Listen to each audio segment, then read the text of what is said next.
चलिए, कुछ और बच्चे जुड़े हैं, अपन एक काम करते हैं, इसको क्लीन करते हैं और वापस से एक बार स्टार्ट करते हैं।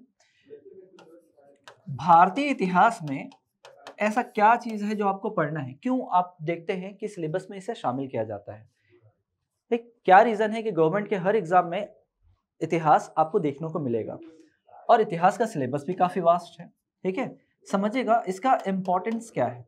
इम्पोर्टेंट की अगर हम बात करें क्यों इतना इम्पोर्टेंट है और क्यों ही पढ़ा जाता है, क्यों ही शामिल किया जाता है। ठीक, हमें पता है कि हमारे पाठ्यक्रम का बहुत ही बड़ा सिलेबस है क्या, या बहुत ही बड़ा हिस्सा होता है क्या आपका इतिहास। इंपॉर्टेंस समझिएगा कि आप यहां से समझते हैं क्या अपना कल्चर, हमारी संस्कृति, रहन सहन, सामाजिक सामाजिक संरचना, इन सब के बारे में। ठीक है, ठीक, तो कल्चर, संस्कृति, लोगों का रहन सहन, और क्यों आपको पढ़ाया जाता है, तो आप सीखते हैं नैतिकता। इस शब्द का मतलब समझिएगा नैतिकता, यही चीज आपको इतिहास सिखाता है। क्यों सिखाता है समझिएगा इसको, क्योंकि जब आप इतिहास को पढ़ते हैं तो आप पढ़ते हैं सिकंदर के बारे में, आप पढ़ते हैं अशोक के बारे में, आप पढ़ते हैं अकबर के बारे में। तो वो ऐसे शासक हुए थे जिन्होंने अपने समय को बदलने का प्रयास किया था। फिर आप आधुनिक भारत में पढ़ते हैं गांधी जी के बारे में, जो एक गुलाम देश के क्या थे, साधारण से व्यक्ति थे, जिन्होंने अहिंसा के दम पर अंग्रेजों को यहाँ से बाहर निकाला। ठीक, तो ये सारे जो गुण हैं आपको इतिहास पढ़ने पर ही आते हैं। इवन अगर किसी चीज को समझना है तो उसके पीछे इतिहास को ही पहले समझा जाता है, तभी आपको क्या हर एग्जाम में आपको दिखेगा क्या, इतिहास को शामिल किया जाता है। दैट्स वाई स्कूल टाइम से ही आपको इतिहास सिखाया जाता है, ताकि आप में वो गुण आए जो पहले के शासकों में था, जिन्होंने अपने समय को और अच्छा बनाने के लिए अपने से ज्यादा बेहतर प्रयास करने की कोशिश की। जैसे कृष्णदेव राय, बाहर के शासक आए थे, बाबर ने भी अपनी आत्मकथा तुझके बाबरी में कृष्णदेव राय का उल्लेख किया, क्योंकि अपने समय से आगे सोचते थे। टीपू सुल्तान, पहले मिसाइल मैन, ठीक, पहला व्यक्ति जिसने मिसाइल बनाने की सोच रखी थी। ठीक, तो ये सारा कुछ आप इतिहास में पढ़ते हैं। अब अगर बात करें कि है क्या एक्चुअल में, इतिहास है क्या, क्या है? अगर आपसे पूछा जाए कि इतिहास क्या है, तो आप क्या कहेंगे? आप कहेंगे सर जो बीता हुआ है वही तो इतिहास है। जी नहीं, जो बीता हुआ है सब इतिहास नहीं है। ऐसी वे सभी घटनाएं जिन्होंने आने वाले समय को प्रभावित किया है, और उनका क्रमबद्ध अध्ययन करना ही क्या कहलाता है, इतिहास। ध्यान से सुनिएगा, आप मेंस भी साथ में तैयार करते चलेंगे फिर हम। ठीक है, प्री की क्लास में 80% हमारी जो हिस्ट्री की क्लास होगी, इसमें 80% हिस्सा मेंस का कवर हो जाएगा। साथ में बने रहें और हर एक चीज को ध्यान से फॉलो करते रहें। तो इतिहास है क्या? तो अतीत में हुई घटनाओं का क्रमबद्ध अध्ययन करना, जिसने आने वाले समय को क्या किया है, प्रभावित किया है। जैसे हाल फिलहाल में जो घटना चल रही है, जैसे यूक्रेन रशिया वॉर, हमारे इतिहास को तो प्रभावित कर ही रही है। अभी हम इसको पढ़ नहीं रहे हैं, लेकिन आने वाले समय में जरूर कहीं ना कहीं जाकर इसका अध्ययन किया जाएगा। वैसे ही हम पढ़ते हैं प्रथम विश्व युद्ध, फिर पढ़ते हैं द्वितीय विश्व युद्ध, हम पढ़ते हैं स्वतंत्रता आंदोलन। क्यों? क्योंकि ये आने वाले समय को क्या करते हैं, प्रभावित करते हैं। सारी घटनाएं इतिहास नहीं है, वो घटनाएं जिन्होंने आने वाले समय को क्या किया है, प्रभावित किया है। तो वे समस्त घटनाएं ही क्या है, इतिहास है। तो मेरे ख्याल से इतिहास क्या है, ये चीज आपको समझ में आ गई होगी। क्लियर है? इतिहास किसे कहेंगे? अतीत की वे समस्त घटनाएं जिसने आने वाले समय को प्रभावित किया है और जिसका क्रमिक रूप से क्या किया जाए, अध्ययन किया जाए, वे समस्त घटनाएं क्या है, इतिहास है। अब बात करते हैं इतिहास, ये इसको विषय किसने माना? कौन ऐसे व्यक्ति थे जिन्होंने कहा कि इतिहास पढ़ना चाहिए और इतिहास को एक विषय के जैसे इंट्रोड्यूस किया? वो थे हेरोडोटस। कौन थे? हेरोडोटस थे। हेरोडोटस पहले व्यक्ति थे जिन्होंने कहा कि इतिहास एक प्रकार का विषय होना चाहिए, और इसी पर आधारित इन्होंने एक बुक लिखी जिसका नाम था हिस्टोरिका। कौन सी बुक लिखी थी? हिस्टोरिका लिखी। क्या लिखी? हिस्टोरिका। तो यहां पर याद रखिएगा, आपको अगर पूछा जाए इतिहास के जनक कौन है, who is the father of Indian history, तो आप याद रखिएगा हेरोडोटस। और इनकी एक बुक थी जिसका नाम है हिस्टोरिका। ये दोनों आप ध्यान रखिएगा। ठीक, तो इतिहास को विषय के जैसे चुनाव करने वाले व्यक्ति कौन थे, तो आप याद रखिएगा हेरोडोटस थे, और इनकी बुक थी, क्या नाम था उसका? हिस्टोरिका। ठीक, अब किसी भी समय के इतिहास को जानने के लिए बस सुनते जाइएगा, आज का काम आपका बस सुनना है, बहुत सारा चीज आप सीखेंगे। तो क्या है समझिएगा, कि इतिहास को कैसे समझा जाए, तो इतिहास को समझने के लिए होना चाहिए क्या, पुरातात्विक साक्ष्य, और एक होना चाहिए साहित्यिक साक्ष्य। क्या होना चाहिए, साहित्यिक साक्ष्य। समझिएगा, पुरातात्विक साक्ष्य के अंतर्गत आपके आ जाएंगे सिक्के, अभिलेख, ठीक, स्मारक, और साहित्यिक अभिलेख, साहित्यिक साक्ष्य में या तो आप सीधा समझिएगा लिखित साक्ष्य।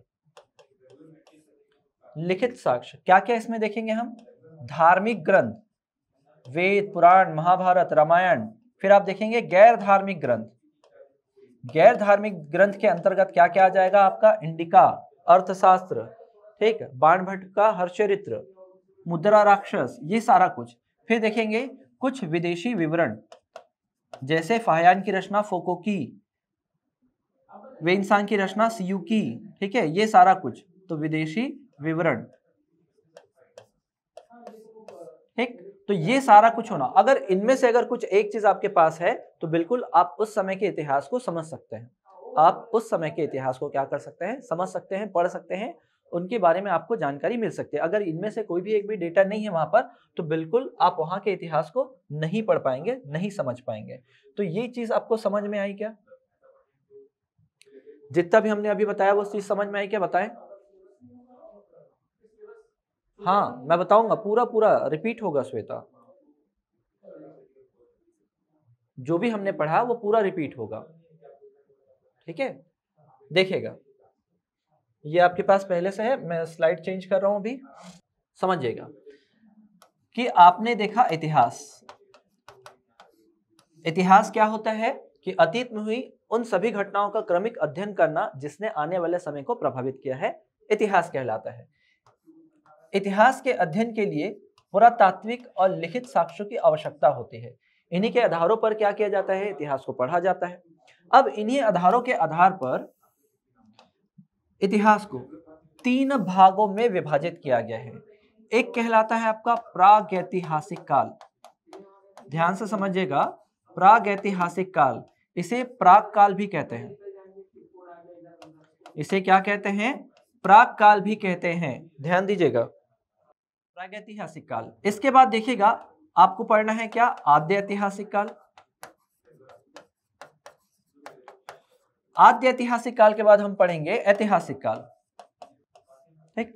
समझिएगा ये प्राग काल कैसे आया, तो आप समझिए कि इतिहास का वह समय जहां से केवल क्या मिलता है, पुरातात्विक साक्ष्य मिलता है, लिखित साक्ष्यों का क्या होता है, अभाव होता है। यही आपकी परिभाषा बनेगी, क्योंकि ये क्या है, इतिहास का एक प्रकार का क्या है, कालखंड है। समझिएगा इसको अच्छे से, जहां से आपको क्या मिल रहा है, केवल पुरातात्विक साक्ष्य, लिखित साक्ष्य का क्या है, अभाव है। और इसके अंतर्गत आप क्या पढ़ते हैं, पाषाण काल का अध्ययन करेंगे। क्या करते हैं, पाषाण काल का अध्ययन। बस अब एक लाइन सुनिएगा, यही आपको मेंस के लिए करना रहेगा। क्या रहेगा, देखो प्री के लिए मैंने बता दिया, यही चीज आपको मेंस में करना रहेगा। इतना बना लिए, अब आप फ्रेमवर्क में जाकर आपको मेंस में इसको कन्वर्ट करना है। कैसे लिखेंगे इसको, आपसे क्वेश्चन पूछा जाएगा मेंस में जाके, क्योंकि ये सिलेबस का आपका पहला टॉपिक है मेंस का, ठीक, कि प्राग ऐतिहासिक काल को परिभाषित कीजिए। क्या हो जाएगा, इतिहास का वह कालखंड जहां से केवल पुरातात्विक साक्ष्य प्राप्त होते हैं, लिखित साक्ष्यों का अभाव होता है, प्राग काल या प्रागैतिहासिक काल कहलाता है। इसके अंतर्गत हम पाषाण काल का अध्ययन करते हैं। किसका अध्ययन करते हैं, पाषाण काल का। वापस एक बार बोल रहा हूं, समझिएगा, यही आपका आंसर बनेगा मीन्स में। ऐसे ही हम पढ़ते हुए चलेंगे। इतिहास का वह कालखंड जहां से पुरातात्विक साक्ष्य प्राप्त होते हैं, केवल पुरातात्विक साक्ष्य प्राप्त होते हैं, लिखित साक्ष्यों का अभाव होता है, प्राग काल या प्रागैतिहासिक काल कहलाता है। इसके अंतर्गत हम पाषाण काल का अध्ययन करते हैं। तो ये हो गया आपके 2 नंबर का आंसर। वैसे ही मेरे ख्याल से आप थोड़ा बहुत यहाँ समझ चुके होंगे क्या होने वाला है। यहाँ पर पुरातात्विक साक्ष्य मिलते हैं, लिखित साक्ष्य भी मिलते हैं, परंतु उन लिखित साक्ष्यों को पढ़ा जाना अब तक संभव नहीं हो पाया है। अब तक संभव नहीं हो पाया है। जैसे समझिएगा, कैसे लिखेंगे, अगर आपको बोल दिया जाए आद्य ऐतिहासिक काल को परिभाषित कीजिए, तो क्या बोलेंगे, अभी भी ये क्या है, इतिहास का कालखंड है। इतिहास का वह कालखंड जहां से पुरातात्विक व लिखित साक्ष्य दोनों प्राप्त होते हैं, परंतु प्राप्त लिखित साक्ष्यों को अब तक पढ़ा जाना संभव नहीं हो पाया है। क्या कहलाएगा, आद्य ऐतिहासिक काल कहलाएगा। इसके अंतर्गत हम सिंधु घाटी सभ्यता का अध्ययन करते हैं। इसका अध्ययन करते हैं सिंधु घाटी सभ्यता, मुख्य रूप से सिंधु घाटी, और इसके ट्रांजिशन टाइम में अपन पढ़ते हैं क्या, वैदिक काल। ठीक, यहां तक समझ में आया? नहीं दर्शना, मैं बताऊंगा, अभी ना अपन डेफिनेशन में चल रहे हैं। ठीक है, कि इन पुरातात्विक और लिखित साक्ष्यों के आधार पर कैसे इतिहास को बांटा गया है। फिर क्या किया गया है, पढ़ने की दृष्टि से समय को और बांटा गया है। कैसे बांटा गया है, अध्ययन के लिए। ये तो आपको इतिहास का डिस्ट्रीब्यूशन बताया है। फिर हमने भारतीय इतिहास को क्या किया है, इतिहासकार क्या करते हैं, 3 भाग में बांटते हैं। 712 के इधर का समय आपका प्राचीन काल कहलाता है। 712 से लेकर 1707 तक ये कहलाता है आपका मध्यकालीन भारत, और 1707 से लेकर 1947 तक ठीक कहलाता है आधुनिक। क्या कहलाएगा, आधुनिक। इसके पीछे भी रीजन है, ऐसा रखने का रीजन क्या है, क्योंकि ये वो समय था जब परिवर्तन होने वाला था। क्या परिवर्तन, मुस्लिम आक्रमण होने वाले थे भारत में, तो फिर ये पूरा दौर क्या था, मुस्लिम का था। फिर यहां पर देखते हैं क्या, 1707 में क्या होता है, औरंगजेब की मृत्यु, जो सबसे बड़े शासक हुआ करते थे मुगल वंश के अंतिम समय में, वो उनकी मृत्यु, और उसके बाद आने वाला जो परिवर्तन था, वहां से अपन क्या पढ़ते हैं, आधुनिक भारत पढ़ते हैं। तो ये है, इससे पहले जो भी रहेगा उसको प्राचीन, फिर मध्य, फिर उसके बाद आधुनिक। आई थिंक समझ में आ गया होगा। दीक्षा, दर्शना क्लियर हुआ? पढ़ने की दृष्टि से अलग है, पढ़ने की दृष्टि से अलग है, लेकिन इतिहास को अगर परिभाषित किया जाए तो पुरातात्विक और लिखित साक्ष्यों के आधार पर इसे क्या किया जाता है, परिभाषित किया जाता है। अब देखिएगा आगे अगर हम पढ़ें तो आप देखोगे क्या, पुरातात्विक साक्ष्य मिलेगा, यहां से क्या मिलेगा आपको, लिखित साक्ष्य मिलेगा, और लिखित साक्ष्यों को पढ़ा भी जा चुका है, पढ़ा जाना क्या हो चुका है, संभव हो चुका है। तो इसका परिभाषा मेरे ख्याल से आपके मन में आ चुका होगा। क्या हो सकता है इसकी परिभाषा, क्या होगा, अभी भी सेम, इतिहास का वह कालखंड जहां से पुरातात्विक व लिखित साक्ष्य दोनों प्राप्त होते हैं और उन लिखित साक्ष्यों को पढ़ा जाना संभव हो पाया है। ठीक है, ऐतिहासिक काल कहलाता है। इसके अंतर्गत हम महाजनपद काल से लेकर वर्तमान समय, अब वर्तमान समय ही बोलना पड़ेगा क्योंकि परिभाषा तो यही बनेगी, ठीक, वर्तमान समय तक का अध्ययन करते हैं। लेकिन हम जब पढ़ेंगे तो कहां तक पढ़ेंगे, क्योंकि हमारी कहानी कहां तक रहेगी, 1947 तक, तो हम यहां तक पढ़ने वाले हैं। तो फिलहाल अगर डेफिनेशन आपको पूछे ऐतिहासिक काल का, तो बिल्कुल आपको यही बोलना है कि इतिहास का वह कालखंड जहां से पुरातात्विक और लिखित साक्ष्य दोनों प्राप्त होते हैं और लिखित साक्ष्यों को पढ़ा जाना संभव हो पाया है, इसे ही ऐतिहासिक काल कहते हैं। इसके अंतर्गत हम क्या करते हैं, महाजनपद काल से लेकर वर्तमान समय तक का अध्ययन करते हैं। ठीक, बिल्कुल रिकॉर्डिंग अवेलेबल रहेगी, आप लोग सुन सकते हैं उसको। तो यहां तक का समझ में आया, जो भी हमने यहां पर अभी ड्रॉ किया हुआ है ये क्लियर है। ठीक, चलिए तो अपन बढ़ते हैं पहले टॉपिक की ओर। ठीक, अगर ये समझ में आ गया होगा तो अपन बढ़ते हैं कहां, पहले टॉपिक की ओर। पहला टॉपिक क्या है आपका, तो ये देखिएगा यहां पर ये पूरा लिखा हुआ भी है, जो मैंने आपको समझाया वो पूरा आपको लिखा हुआ भी मिलेगा। क्या है, इतिहास का अध्ययन 2 आधार पर किया जाता है। फिर क्या है, कैसे परिभाषित किया जाए, तो परिभाषा के आधार पर कैसे है। फिर उसके बाद प्रागैतिहासिक, आद्य ऐतिहासिक, ऐतिहासिक काल, पूरा लिखा हुआ मिलेगा आपको। उसके बाद जो मैंने आपको समझाया, ठीक, ये रिटर्न मिलेगा, साथ ही ये, और उसके बाद जो मैं आगे बताने वाला हूं वो। तो आगे हमको क्या पढ़ना है, प्रागैतिहासिक काल। प्रागैतिहासिक काल, तो प्रागैतिहासिक काल का जो समय है भारत में कहां से कहां लिया जाता है तो बताता हूं मैं अभी, लेकिन उससे पहले मुझे एक और चीज आपको बतानी पड़ेगी। क्या चीज बतानी पड़ेगी, समझिएगा। एक कॉन्सेप्ट आने वाला है, क्या, ईसा पूर्व और ईस्वी वाला, बार बार वो जो है आपसे टकराएगा। ठीक, तो पहले उसको पढ़ लेते हैं। क्या पढ़ना है हमको, संवत, हिंदी में क्या बोल देते हैं, संवत, और इंग्लिश में क्या होता है, ये कैलेंडर बोलते हैं। इंग्लिश में क्या बोल देते हैं, कैलेंडर। देखो एक्चुअल में क्या होता है समझिएगा, जैसे आज की अगर हम बात करें तो हम हैं 2022 ईस्वी में। कहाँ है, 2022 ईस्वी, या इंग्लिश में बोलेंगे तो एडी, एनो डोमिनी। हुआ ये था कि 17वीं शताब्दी में एक पोप थे जिनका नाम था पोप गेगरी। पोप गेगरी ने अपना एक ग्रुप बनाया और उन्होंने आकलन किया कि ईसा मसीह का जन्म किस समय हुआ होगा, और उस आधार पर क्या किया, उन्होंने ज्ञात किया कि पहला, मतलब आज से इतने साल पहले, तो उन्होंने बोला 1 को क्या हुआ, ईसा मसीह का जन्म हुआ। और फिर वहां से उन्होंने, क्योंकि देखो 17वीं शताब्दी के बाद क्या हुआ था, पूरे विश्व में अंग्रेजों का कहीं ना कहीं अधिकार था, व्यापार तो था ही, अगर अधिकार नहीं था, उपनिवेश नहीं था, तो इस प्रकार जो था कि कहीं ना कहीं अंग्रेजों से व्यापार तो था ही। तो यहाँ पर जहां जहां अंग्रेज गए या यूरोपीय गए, वहां पर अपने साथ अपने धर्म का प्रचार भी करते चले गए, ईसाई धर्म का। और ईसाई धर्म में ही आप देखते हैं ग्रिगोरियन कैलेंडर का यूज किया जाता है। किसका यूज किया जाता है? ग्रिगोरियन कैलेंडर का यूज किया जाता है। तो देखो ऐसा तो नहीं है, देखो ये यहाँ पर माना गया ईसा मसीह का जन्म, तो इसके बाद का समय क्या कहलाता है? ईसा या ईसवी, और इंग्लिश में बोलते हैं एडी, मतलब ईसा मसीह के जन्म के बाद का समय। और ऐसा तो नहीं कि ईसा मसीह का जन्म हो तभी पृथ्वी चलना चालू की है, इससे पहले भी बहुत सारा समय रहा होगा। तो ईसा मसीह के पहले वाला समय क्या बोला जाता है आपका? ईसा पूर्व कहा जाता है। क्या बोला जाता है? ईसा पूर्व, इंग्लिश में बोलते हैं बिफोर क्राइस्ट। हालांकि भारतीय सरकार अभी इसके स्थान पर कोई दूसरा चीज भी यूज करती है। कैसा? कि इसके जगह हम यूज करते हैं बिफोर कॉमन एरा, और इसकी जगह हम यूज करते हैं कॉमन एरा। देखा होगा आपने, या कभी आपने गौर नहीं किया होगा, अब देखेंगे तो गौर करिएगा। क्या है, हमारे भारत का कोई धर्म नहीं है, और हम स्टडीज में अगर ये शामिल करें कि बिफोर क्राइस्ट, एनो डोमिनी, ईसा के काल से, ठीक, तो हम किसी धर्म को प्रमोट कर रहे हैं, तो उसके स्थान पर ये बोला जाता है अब बिफोर कॉमन एरा। और ये कॉमन एरा, कॉमन एरा क्यों? क्योंकि आज जैसे मान लो 2 अगस्त है, तो सभी जगह 2 अगस्त मनाए जा रहे हैं, तो सबके लिए कॉमन, क्योंकि सबको क्या करना है? विश्व के साथ मिलकर रहना है, इसलिए सब क्या कर रहे हैं? इसको कॉमनली मान लिए हैं। तो कॉमन एरा और बिफोर कॉमन एरा, इस प्रकार से ये क्या है? डिवाइड हुआ है। अब यहां पर जैसे मैं बात करूं अशोक का समय, अशोक का समय है 273 से लेकर 232 ईसा पूर्व, ठीक। तो यहां आपको समय क्या होगा? घटते हुए दिखाई देगा। जैसे कि स्कूल टाइम में आप क्या पढ़ते थे? एक्स और वाई एक्सिस, 0 से आगे जब बढ़ते थे तो +1 +2 +3, और इधर जब बढ़ते थे आप क्या पढ़ते थे? -1 -2 और इधर -3। अब थोड़ा ध्यान दीजिएगा, अब यहाँ पर माइनस नहीं लगेगा, इधर अगर आप ईसा पूर्व लिखेंगे और इधर ईसवी लिखेंगे तो इधर आपको क्या हटाना पड़ेगा? इस माइनस को हटाना पड़ेगा, दैट्स इट, और कुछ नहीं है। समझ में आया क्या क्यों घटते हुए रहेगा? समान समय में और समान समय के पूर्व, ये ऐसा रहेगा, समान समय में और समान समय के पूर्व।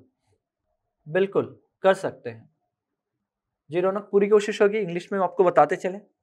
चलिए आगे बढ़ते हैं। तो ये जो ईसा पूर्व ईसवी वाला कॉन्सेप्ट है, मेरे ख्याल से आपको समझ में आ गया होगा, क्योंकि अभी इसी पर हम चर्चा करने वाले हैं, ठीक। तो जो प्रागैतिहासिक काल है भारत में, प्रागैतिहासिक काल का जो समय लिया जाता है 6 लाख ईसा पूर्व से 3000 ईसा पूर्व तक लिया जाता है।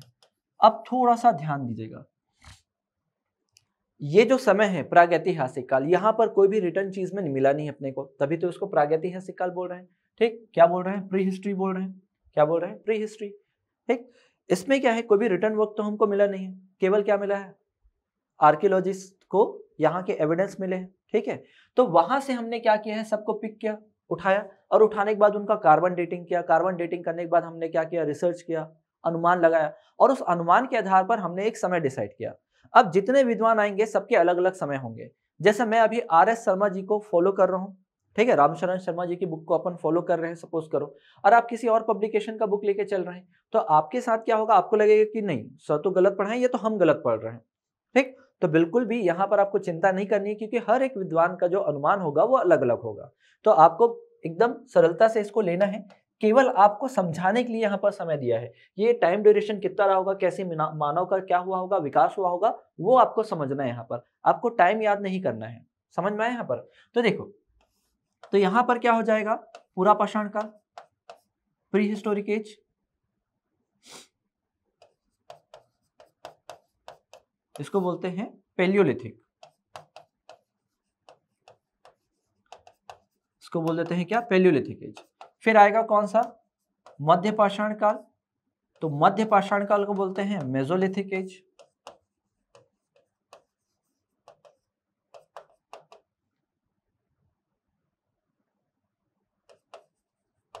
मेसोलिथिक एज, और फिर उसके बाद आप पढ़ेंगे नव पाषाण काल, इसको आप पढ़ेंगे न्यूलिथिक एज। क्या पढ़ेंगे? Neolithic age. तो देखिएगा आपको क्वेश्चन कैसे पूछेंगे जाएंगे, आपको क्वेश्चन कैसे पूछे जाएंगे। एक है यहाँ के जो स्पेसिफिकेशंस थे, विशेषताएं, वहां से आपको क्वेश्चन पूछे जाते हैं कि बताइए आग की खोज कहाँ हुई, मनुष्य ने कब पशुपालन चालू किया, कृषि कब चालू हुई, आग का व्यापक प्रयोग कब हुआ, पहिए की खोज कब हुई। तो वो विशेषताएं हैं, स्पेसिफिकेशन है, इंपॉर्टेंस। ठीक। दूसरा पूछेगा प्लेस से, स्थल विशेष। ठीक, प्लेसेस से क्वेश्चन आपको पूछेगा। किससे क्वेश्चन पूछेगा? प्लेसेस से। तो ये दोनों चीज पर आपको फोकस करना है कि जब आप यहाँ पर अध्ययन करें इस समय को, तो आपको क्या देखना है, क्या हमने इन आयामों को, इन डायमेंशंस को टच किया है कि नहीं। तो ये आपको समझना है। सबसे पहले कुछ फैक्चुअल डेटा है जिसको मुझे आपको बताना है। पहला, ठीक, ये अभी पढ़ेंगे, कंटिन्यू में करेंगे अभी। यहां देखिएगा, सबसे पहले होता क्या है, कहीं ना कहीं तो हमको पता चला होगा कि भारत में क्या होगा, प्रागैतिहासिक काल होगा। ठीक है, तो ये कैसे पता चला? तो 1842 में क्या होता है, एक ब्रिटिश ट्रेवलर रहते हैं जिनका नाम रहता है डॉक्टर प्राइम रोज। डॉक्टर प्राइम रोज भारत में आते हैं घूमने, कहां? कर्नाटक में। और कर्नाटक के रायचूर पहुंचते हैं। कहां पहुंचते हैं? कर्नाटक के रायचूर। और जैसे यहां पर पहुंचते हैं तो इनको एक पत्थर मिलता है। क्या मिलता है? एक पत्थर। और पत्थर को देखने के बाद इनको एहसास होता है कि ये जो पत्थर है ना भाई, ये किसी ने बहुत समय पहले यूज किया और इसको बार बार यूज किया है। तो क्या करते हैं, इस पत्थर को कलेक्ट करते हैं और आसपास के और कुछ पत्थरों को कलेक्ट करते हैं और क्या करते हैं, इस पर रिसर्च करते हैं, शोध करते हैं। और शोध करने के बाद वो बताते हैं कंप्लीटली क्या, कि भैया ये तो पाषाण काल के औजार हैं, ये तो प्री हिस्टोरी एज के क्या है, एविडेंस है।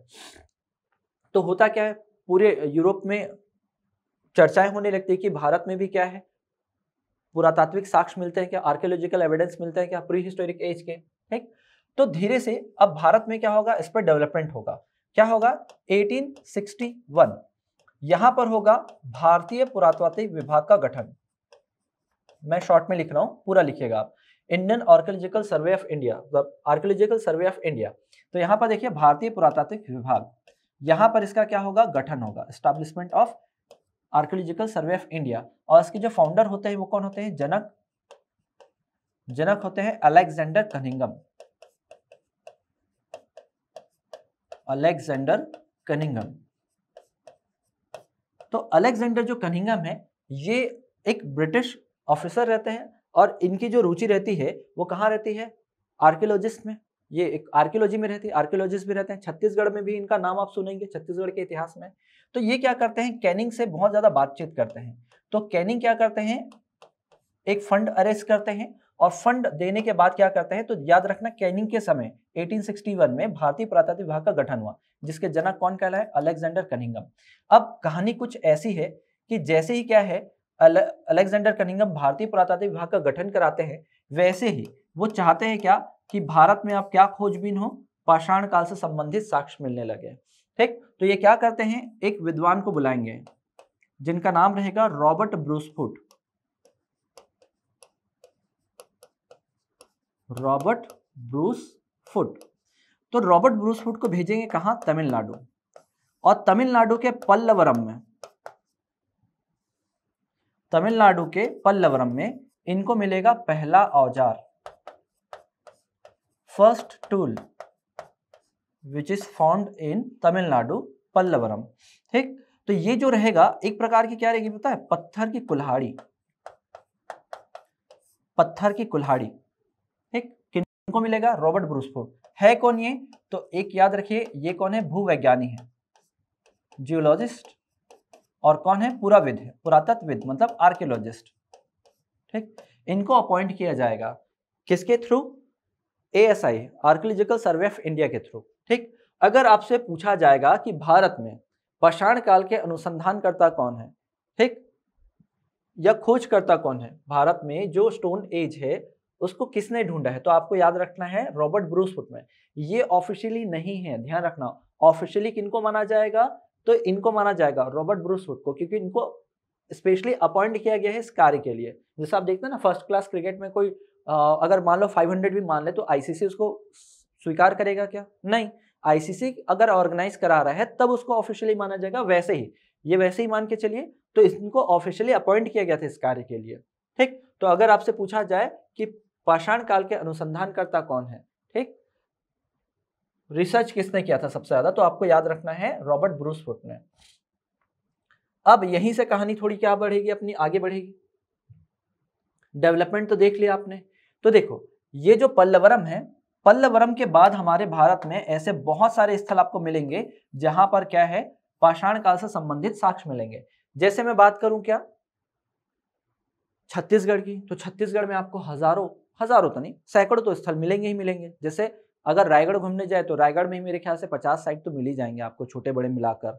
और छत्तीसगढ़ के गवर्नमेंट साइट में जाएंगे पुरातत्व विभाग वाले में, आर्कियोलॉजिस्ट वाले में, तो उसमें तो और भी ज्यादा मिलेंगे। ठीक, तो आपको सब नहीं पढ़ना है। और भारत की अगर मैं बात करूं तो भारत में तो हजारों हैं, हजारों, तो आपको सब नहीं पढ़ना है। उन स्थानों को पढ़ना है जिसके एग्जाम में आने की सबसे ज्यादा संभावना है, उन्हीं स्थानों को आपको क्या करना है, पढ़ना होता है।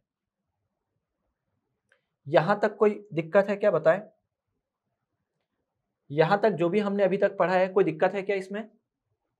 चलिए आगे बढ़ते हैं फिर। अब देखिए ये जो टाइम स्लैब है 6 लाख से 3000 ईसा पूर्व, तो यहां पर क्या है, ये वाला जो समय लिया जाता है ये लिया जाता है कितना, तो 6 लाख से 10,000 ईसा पूर्व। मैं फिर से मेंशन कर रहा हूं, ये जो टाइम स्लैब है ये केवल आपको स्टडी पर्पस के लिए, एकदम एग्जैक्ट नहीं है, ये सब के सब क्या है, ठीक है, अनुमान के आधार पर है।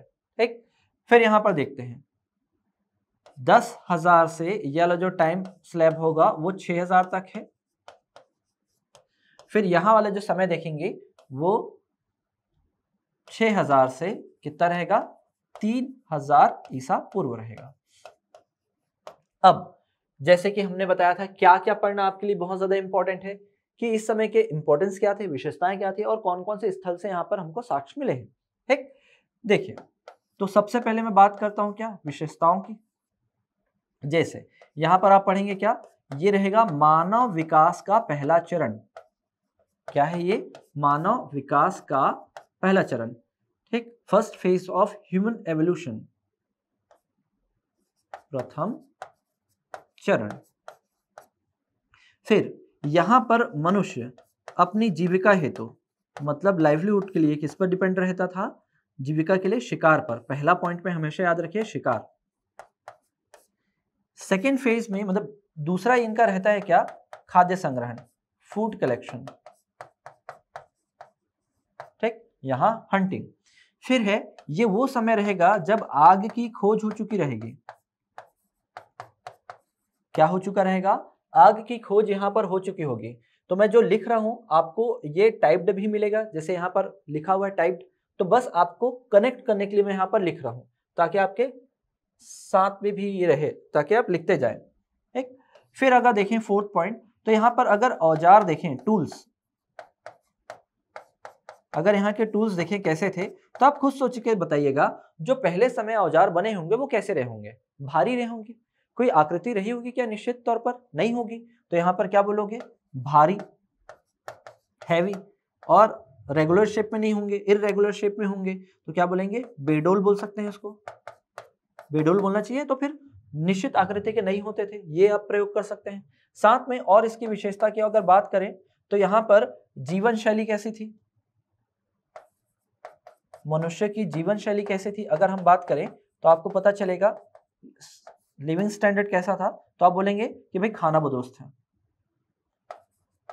क्या थे, खाना बदोश थे।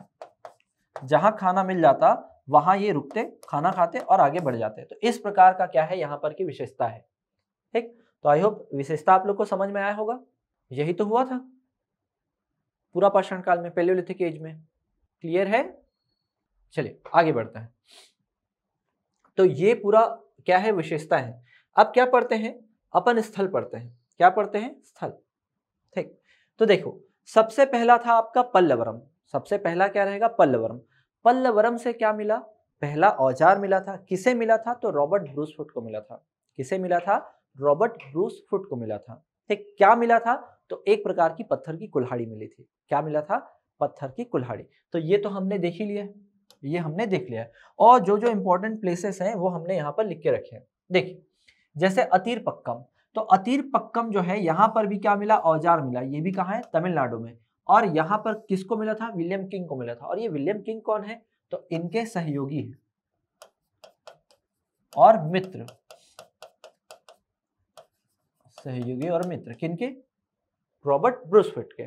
फिर बात करते हैं, ये है आपका सोहन घाटी ना। हाँ, तो देखिए यहाँ पे अब क्या है, बहुत सारे औजार मिले होंगे और इन सारे औजारों को क्या करना है, हमको देखना है कि सबसे प्राचीन कौन सा है, सबसे पुराना कौन सा है। तो आपको पता चलेगा जो सोहन घाटी पाकिस्तान में है ना, वो सबसे ज्यादा प्राचीन है। ठीक, सबसे ज्यादा क्या है, पुराना है। लेकिन अभी ये जगह तो कहाँ चले गए, अभी पाकिस्तान में। तो अपने को ये भी देखना पड़ेगा कि भारत का ऐसा कौन सा जगह है सबसे प्राचीन क्या मिले हैं, औजार मिले हैं। तो अपन पहुंचेंगे कहाँ? बोरी में। बोरी कहाँ? महाराष्ट्र में। यहां पर देखिएगा क्या लिखा है, भारत में प्राप्त सबसे पुराना औजार और सबसे पुराना मानव कंकाल। और ये जो मानव कंकाल है ना, लगभग 14 लाख वर्ष पुराना है। कितना पुराना है? 14 लाख वर्ष पुराना। और एक चीज, जैसे यहां पर अगर हम 14 लाख वर्ष पुराना ले रहे हैं, ठीक, लेकिन यहां तो हमने टाइम स्लैब को कितना रखा है कि भाई 6 लाख से ज्यादा पुराना तो है ही नहीं। ठीक, लेकिन यहां पर हमें साक्ष्य मिल रहा है 14 लाख वर्ष पुराना। तो इस पर केवल अभी क्या चल रहा है, शोध चल रहा है, क्योंकि और एविडेंस हमको ऐसे मिले नहीं। केवल क्या चल रहा है, रिसर्च चल रहा है। क्या चल रहा है? रिसर्च। अगर हमको और भी अगर एविडेंस मिलेंगे, और भी साक्ष्य मिलेंगे इस एरा से संबंधित या इतने पुराने, तो हो सकता है आगे चलकर हम क्या करेंगे, टाइम स्लैब को चेंज करें। ठीक, आगे बढ़ते हैं। देखिए हथनौरा पहुंचते हैं। हथनौरा कहाँ है? मध्य प्रदेश। तो मध्य प्रदेश में भी कहाँ है? तो नर्मदा घाटी। बात करेंगे कि किसको घाटी बोलेंगे, या ज्योग्राफी भी जब स्टार्ट होगा तब आप वहां पर पढ़ना। ठीक, तो यहाँ पर क्या मिला, जब हम ढूंढने निकले थे चीजों को पाषाण काल से संबंधित, तो वहां पर हमें मिला हथनौरा। और हथनौरा में मिला हमें पहला मानव कंकाल। और साथ ही यहाँ पर क्या मिला, हाथी के कपाल मिले थे। क्या मिले थे? हाथी के कपाल, मतलब एलिफेंट के स्कल यहाँ से मिले। साथ ही अब पहुंचेंगे कहाँ, बेलन घाटी, मिर्जापुर और भीमबेटका। भीमबेटका, तो यहां पर पूरा पाषाण, मध्य पाषाण और नव पाषाण, तीनों काल से संबंधित आपको साक्ष्य मिलते हैं। कहाँ? बेलन घाटी, मिर्जापुर और भीमबेटका से। ऐसा क्यों होगा? मतलब समझिएगा कि ये वैसे स्थान थे जहां पर मनुष्यों की जो आवश्यकता थी, जो दैनिक आवश्यकता थी, उसकी पूर्ति यहाँ पर हो जाती थी। तभी यहाँ पर लंबे समय तक मनुष्य ने रहकर यहाँ पर अपने आप का या अपना समय व्यतीत किया है। तो यहाँ देखिए बेलन घाटी, बेलन घाटी में मिला हड्डी की मूर्ति मिली। क्या मिला यहाँ से? हड्डी की मूर्ति प्राप्त हुई। बात करेंगे कि किस प्रकार की हड्डी की मूर्ति, देखेंगे। ठीक, क्योंकि इसी हड्डी की मूर्ति को क्या बोला गया, मातृ देवी की संज्ञा दी गई। मातृ देवी की संज्ञा। अब इतिहासकार यही करते थे यार, उनको जब मिल जाता था कुछ अलग प्रकार का तो उसको कुछ ना कुछ तो नाम देना है। जैसे देखो यहाँ पर ये है वो हड्डी की मूर्ति, ऐसी हड्डी की मूर्ति मिली और इसी को इतिहासकारों ने नाम दे दिया, अरे ये तो इनकी मातृ देवी रही होगी, हो सकता है ये इनको मानते रहे हो सकता है इनकी धार्मिक महत्व की चीज हो। ठीक, तो इस प्रकार की हड्डी की मूर्ति मिली। फिर देखते हैं क्या, मिर्जापुर। मिर्जापुर में तो क्या प्राप्त हुए, पत्थर के औजार प्राप्त हुए। ठीक, भीमबेटका, भीमबेटका में क्या मिलता है, शैलचित्र मिलते हैं। अब यहाँ पर क्या है, 500 से भी अधिक क्या है गुफाओं की प्राप्ति हुई है। और इन गुफाओं में पूरा पाषाण, मध्य पाषाण, नव पाषाण, तीनों काल से संबंधित क्या है साक्ष्य मिलते हैं। और इस समय जो आदि मानव थे, या बोलना चाहिए इस समय के जो मनुष्य थे, इनकी जीवन शैली की जानकारी हमें मिलती है। ठीक, तो लंबे समय की जो चित्रकारी है और उनसे मिलने वाले जो ज्ञान है, ठीक है, जिससे इस समय के मनुष्यों की जीवन शैली को आसानी से समझा जा सकता है। इसी कारण इस स्थल को यूनेस्को की विश्व धरोहर की सूची में क्या किया गया है, शामिल किया गया है। बहुत इंपॉर्टेंट स्थल है, इसको बार बार एग्जाम में पूछा जाता है। अब देखिएगा, अब इंपॉर्टेंट भी है क्योंकि अब जो है भारत में यूनेस्को साइट कितने हो चुके हैं, 40। धौलावीरा भी आने वाला है। 40वां नंबर में कौन शामिल हुआ, धौलावीरा। सिंधु सभ्यता में हमको पढ़ना ही है, तो उस लिहाज से ये भी इंपॉर्टेंट है, क्योंकि अगर कोई भी डेवलपमेंट होता है तो उससे जुड़ा हर एक चीज क्या हो जाता है, इंपॉर्टेंट। जैसे आपने देखा अभी अशोक स्तंभ बहुत ज्यादा क्या है, न्यूज में है। तो अशोक स्तंभ अगर न्यूज में है, मतलब पूरा मौर्य काल आपके लिए इंपॉर्टेंट है। वहां से निश्चित तौर पर कोई ना कोई प्रश्न आपसे बन सकता है, तो ये चीज आप ध्यान रखिएगा। एक बात करते हैं कि क्या हमको मिला यहाँ से। देखिएगा, अगर बात करें, ये जो हड्डी की मूर्ति थी, और यहाँ देखिएगा आपको ये चित्र तो बहुत अच्छे से समझ में आ रहा होगा कि ये हाथी बना हुआ है और ये हाथी पर कोई व्यक्ति बैठा हुआ है। तो इसका मतलब समझिएगा कि मानव इतना विकास कर चुका था कि वो किनको अपना पालतू बना चुका था, तो पशुओं को। और पशु में भी किया, जो पृथ्वी पर सबसे बड़ा जानवर है कौन सा, हाथी। इनको पालतू बना चुका था। साथ में यहाँ पर इनकी जीवन शैली को समझ सकते हैं आप, ये किसी प्रकार के जानवर पर बैठे हैं, हाथ में औजार रखे हुए हैं। तो इन्हीं विशेषताओं के कारण ही क्या किया गया है, भीमबेटका को यूनेस्को की विश्व धरोहर की सूची में शामिल किया गया है। अभी और समझते हैं। यहाँ और देखिएगा, यहाँ पर हिरण बने हुए हैं, यहाँ पर और भी चित्र मिले हैं, ये गुफा है। यहाँ पर क्या समझ में आ रहा है कि इनकी सामाजिक जीवन शैली कैसी रही होगी। तो ये सारा का सारा जो नॉलेज है आपको कहाँ से होता है, भीमबेटका से होता है। ठीक, यही वो कारण है जिसके कारण क्या किया गया है, यूनेस्को में शामिल किया गया है भीमबेटका को। तो बहुत ही इंपॉर्टेंट साइट है ये। तो अगर यहाँ से क्वेश्चन बने तो बिल्कुल भी आपसे गलत नहीं होना चाहिए, ये ध्यान रखिएगा आप। ठीक, आगे बढ़े। इतना समझ में आया, इतना क्लियर है, बताइए। हाँ, TN अगर लिखा होगा तो तमिलनाडु समझिएगा। चलिए आगे बढ़ते हैं। अब बढ़ते कहाँ हैं, मध्य पाषाण काल की ओर। कहाँ बढ़ेंगे अपन, मध्य पाषाण काल की ओर। देखिए, अब मध्य पाषाण काल में जैसे हमने पढ़ा था प्राक काल या प्रागैतिहासिक काल, प्री हिस्ट्री, इसके 3 पार्ट थे। तो हमने पढ़ लिया क्या, पूरा पाषाण काल मतलब पेलियोलिथिक एज पढ़ लिया। ठीक, अब पढ़ना है क्या, मध्य पाषाण काल, इसको क्या बोलते हैं हम, मेसोलिथिक एज। ठीक, अब देखो कुछ ना कुछ तो डेवलपमेंट यहाँ पर होना ही है। कैसे डेवलपमेंट होगा, आपने देखा यहाँ पर जो हमने समय लिया था वो कितना लिया था, 6 लाख से कितना लिया था, 10,000 ईसा पूर्व। क्या लिया था, 10,000 ईसा पूर्व लिया था। ठीक, रीजन बताएं क्यों लिया गया था, क्योंकि ये वो समय है जब जो मॉडर्न ह्यूमन बोलते हैं ना, होमोसेपियन, उनका आगमन हुआ था।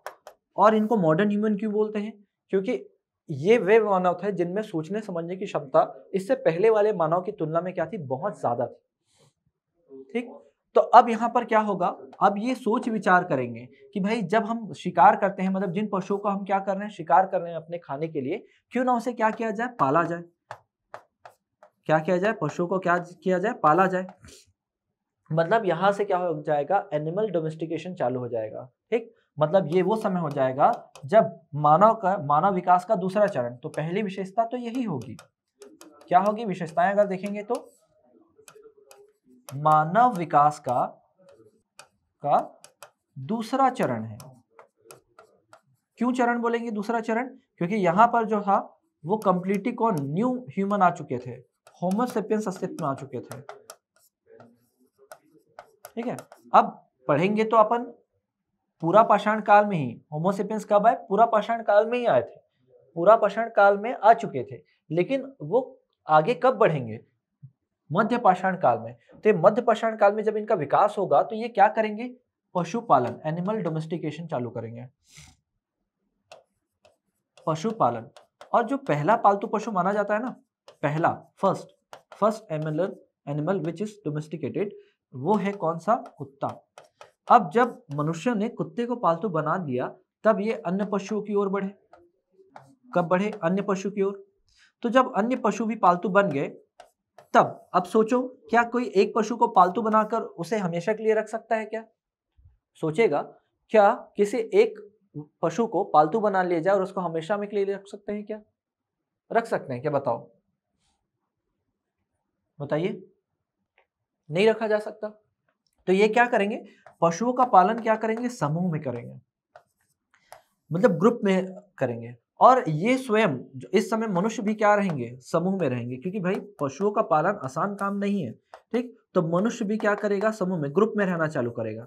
और जैसे ही क्या होगा, मनुष्य ग्रुप में रहेगा तो मनुष्य का समाजीकरण चालू हो जाएगा। समाजीकरण की प्रक्रिया क्या हो जाएगा, समाजीकरण की प्रक्रिया मनुष्य में क्या हो जाएगी, चालू हो जाएगी।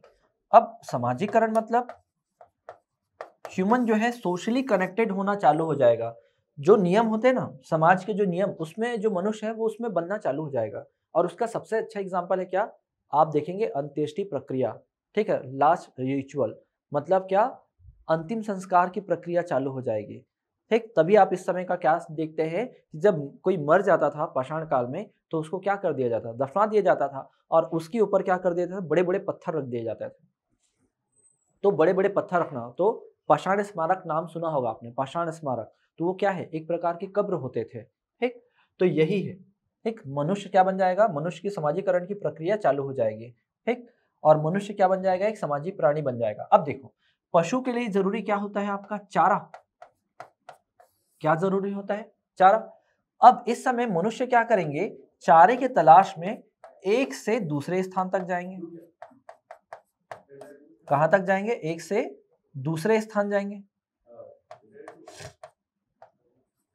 और वहां पर तब तक रहेंगे जब तक उनको वहां पर क्या मिलेगा, चारा मिलेगा अपने पशु के लिए। चारा खत्म, स्थान छोड़कर कहीं और निकल जाएंगे। तो यहीं पर आप देखेंगे टेम्पररी बेसिस पे ये रुकना चालू करेंगे। अस्थाई आवास के आपको क्या मिलेंगे, प्रमाण मिलेंगे। किसके प्रमाण मिलेंगे, अस्थाई आवास के प्रमाण मिलेंगे। क्लियर है, क्या मिलेगा, अस्थाई आवास के प्रमाण। ठीक, साथ ही अब जो इस काल में जो भारी भरकम औजार जो बनते थे, वो इस समय तक आते आते औजारों के जो आकार रहेंगे वो क्या रहेंगे, औजारों के जो आकार हो जाएंगे वो एकदम माइक्रो लेवल के हो जाएंगे, सूक्ष्म औजार बन जाएंगे। कैसे औजार बन जाएंगे, सूक्ष्म औजार बन जाएंगे। ठीक, इसी कारण ये पूरे टाइम को क्या बोला जाता है, सूक्ष्म पाषाण काल। क्या बोला जाता है, सूक्ष्म पाषाण काल। जैसे इसको क्या बोला जाता है, सूक्ष्म पाषाण काल या माइक्रोलिथिक एज। माइक्रोलिथिक एज, ठीक है, माइक्रोलिथिक एज आप पूरा लिखना। यहां तक समझ में आया। तो यहाँ की विशेषता ये कि आधुनिक मानव के आने के पश्चात यहाँ पर माना जाता है कि मानव विकास का ये दूसरा चरण है। मनुष्य द्वारा पशुपालन प्रारंभ किया गया। पहला पालतू पशु कुत्ता। अन्य पशुओं को पालने के लिए उनको एक स्थान से दूसरे स्थान तक चारे की तलाश में क्या करना पड़ा, अस्थायी आवास करना पड़ा। साथ ही देखते हैं इस दौरान जो है मनुष्य में समाजीकरण की प्रक्रिया प्रारंभ हो गई थी। इतना क्लियर है, बताएं मुझे। यही समझना है इतिहास में। इसी पहलू से हम क्या रहते हैं, रूबरू नहीं हुए रहते हैं, जो इतिहास हमें समझाती है। तो आई थिंक इतना आपको समझ में आया होगा। ये देखिए, ये पूरा नोट्स आपको तैयार मिलेगा, हम समझाते हुए भी चलेंगे, कौन कौन से साक्ष्य आपको लेकर चलने हैं, पूरा एविडेंस आपको देंगे। ठीक, कि क्या मिला था, क्या गर्तवास है, क्या कब मनुष्य के साथ पशुओं को दफनाया जाता था, तो ये पूरे एविडेंस आपको देते चले जाएंगे, ये सारा। ठीक, ताकि आपको विजुअलाइज कर पाए कि इतिहास जो है कितना इंटरेस्टिंग सब्जेक्ट है। अगर सब आपके सामने होता हुआ दिखे कि हाँ बिल्कुल ऐसा चल रहा है करके, ठीक, तो बहुत अच्छे से आपको इतिहास समझ में आएगा। यहां तक क्लियर है। तो अब जो है ज्योग्राफी की क्लास स्टार्ट होने वाली है, तो अब आज हम यहां तक कंप्लीट करते हैं। नेक्स्ट क्लास में, कल अगर हमारी क्लास होगी तो कल हम यहीं से आगे बढ़ेंगे। ठीक है, तो इसको सेव कर दिया जाए ताकि आपको ये पीडीएफ मिल जाए। ठीक, तो आज मेरे क्लास में इतना ही। शीघ्र आपकी जल्दी क्लास स्टार्ट होने वाली है ज्योग्राफी की। ठीक है, थैंक यू आज के लिए।